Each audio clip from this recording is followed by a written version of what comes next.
My name is Adrian Kear, and I'm a Professor of Theatre and Performance and Head of the Department of Theatre, Film and Television Studies here at Aberystwyth University. It's a relationship of involvement, engagement and exchange between knowing, free and willing agents. So in other words, participation is done by people in relation to something that is offered to them, is taken up or rejected, and something is returned. It's an exchange network. Fundamentally, I think participation, if you're talking about the arts, which is what we're for, is an attempt to develop a democratic structure of relationship between artist and audience, or between art makers and spectators, if you like, which is designed, or at least the theory goes, is designed to empower the spectator or the audience member or the art watcher to feel free to have a relationship and to express their relationship to the art object or to the performance that they're watching. My own view is that that's always been essential to any structure of theatre and performance, whether it's regarded as being participatory or not. Relation, my family. Relations are my relations. If you like, they're the people with whom you relate, you exchange, you have a friendship or a familial connection. They're people that you know, and so to have a relation to something is to be produced on sort of knowledge, on intimacy, on awareness of yourself and the thing or the person to whom you are relating. So relationality is a really key word for me. I think as human beings we exist in the world not solipsistically, not contained within ourselves, but through our relationships with other people, and always in relation to other people, whether that's in relation to, see, I use the word there, but that's in relation to the kind of the actions that we undertake, the habits that we perform, the behaviours that we exhibit, even the stories that we tell. If I tell you a story about myself, a story from my childhood, if you like, it's not just a story about me, it's me telling you the story of my relations. You know, to speak of me is to always speak of someone else. You know, in that context it would be, if it was a childhood context, it would be a parental context, it may be a sibling context, it may be the friends with whom I exchange things. If I told you a story of a significant moment in my life, almost inevitably there'll be other people involved in that story. So we always exist, I think, as human beings. To be human is to exist in relation, is to exist socially, is to never be only yourself, only a subject, but to always have intersubjectivity, the kind of way in which you exchange and relate with other people. Usually my complete reluctance to participate and my resistance to participation.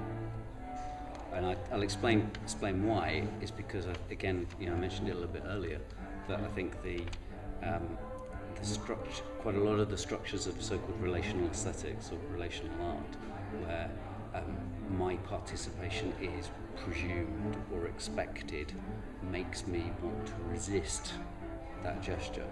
Whereas in a theatre context, if I'm, if you think about a traditional theatre context, I'm sat in hopefully a comfortable seat in an auditorium, with maybe a bit of velvet or something, yeah. nice and relaxed, and behind a curtain even, there is something that's going to be offered to me, which takes place in front of me, which the only relation that is presumed of me is that I might watch it.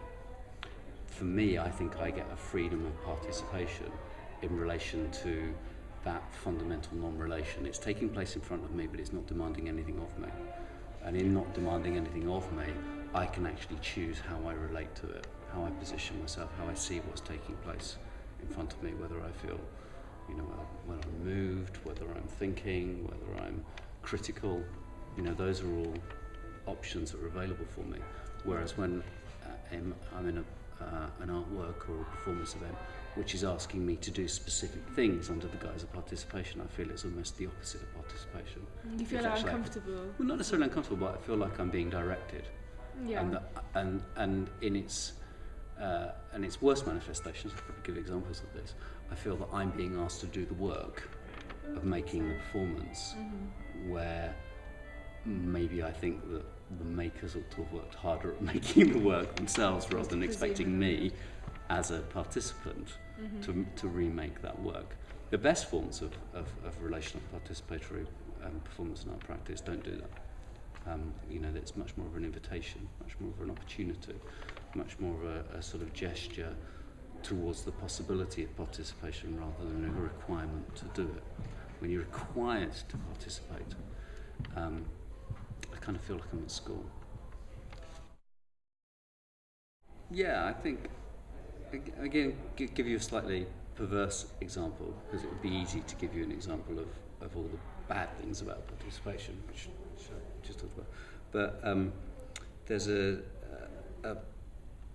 trilogy by the company Lone Twin that you've probably heard about already. My friend and colleague Carl Lavery has just written a book about that work. And the middle part of that trilogy is called Daniel Hit by a Train. And I remember seeing it in Bath when it premiered some years ago. I'm not entirely sure when it was, probably about 2 or 3 years ago. The setup, the structure of that work is quite simple. It's a traverse staging, so there's audience on two sides facing each other, and there's a series of actions performed by the company which are framed as being taken from a statue in London from the 19th century about famous disasters, about famous deaths, and they're the deaths of people who have died trying to save someone else. So there's a relationship element here. They've died trying to save someone else, and what the stage event is always a kind of a reconstruction or attempt at reconstruction, not naturalistically or anything, but attempt at reconstruction, formalisation of that attempt to save someone else and dying in the attempt. And what you fundamentally get repeated in that structure is something like the desire or the need to make an ethical action, to participate in an ethical relation of trying to save someone else and its failure. And for me, the reason why they work like that, because they work quite meta-theatrically, is because in all sorts of ways that's what theatre at its essence also does. It stages a situation or event taking place in front of you where emotionally, intellectually, you feel the need that you want to intervene. You feel you have a relationship to something taking place in front of you. And yet your intervention could only produce disaster. You at the same time can't intervene, you can't participate.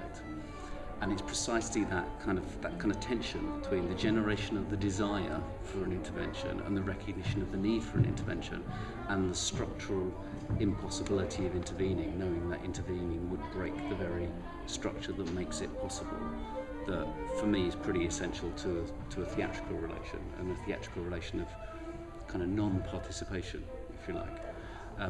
And I think fundamentally that's part of an ethics of theatre or an ethics of performance. It's the generation of the desire, and at the same time a distancing effect which maintains that desire or maintains that political will at a distance from the reality of the action that's taking place on stage itself. So every time Lone Twin stage a performance in Down Hit by a Train of someone trying to save someone else and failing in the attempt, it's almost like they're acting out an audience desire to save something, to redeem something that's being shown to you on stage, and yet knowing you're going to fail in the attempt.